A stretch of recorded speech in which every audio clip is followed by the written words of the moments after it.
My name is Ann Johnston. I have been making quilts, well, I don't count really, but I would say since the 70s. My first quilt took me 5 years. I started my first quilt when we had no resources. We were Peace Corps volunteers in Lima, Peru. Took years of practice and people showing me, and then I learned to dye fabric, and I branched out into making my own designs. The first thing they want to know is, well, I'm looking at your series called The Contact. What does a contact mean? And to me, it's one of those words that means a lot of things.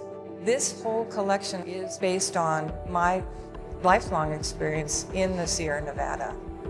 Even though some of them don't look like anything you recognize, that's because I'm thinking about what happened under the earth when the Sierra Nevada was formed. Geologically, I walk around in the Sierra, I'm saying, why is it like that? Why is the rock all black over here? And why is it white? Why is granite white? Where did they find gold? And why? Why is it there?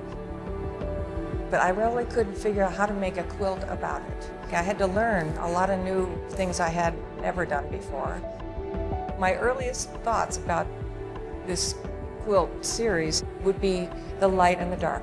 You're standing in a bright sunlight, you have dark shadow, or the rocks cast really dark shadows, or the clouds make a dark day. So there's a lot about the light. When you look at the quilt, you look at it from a distance. I've created it for a distance view, but I've also created it for close up. And there are things you can see when you get a foot away. And there's some places I did hand stitching in the most important parts of the quilt.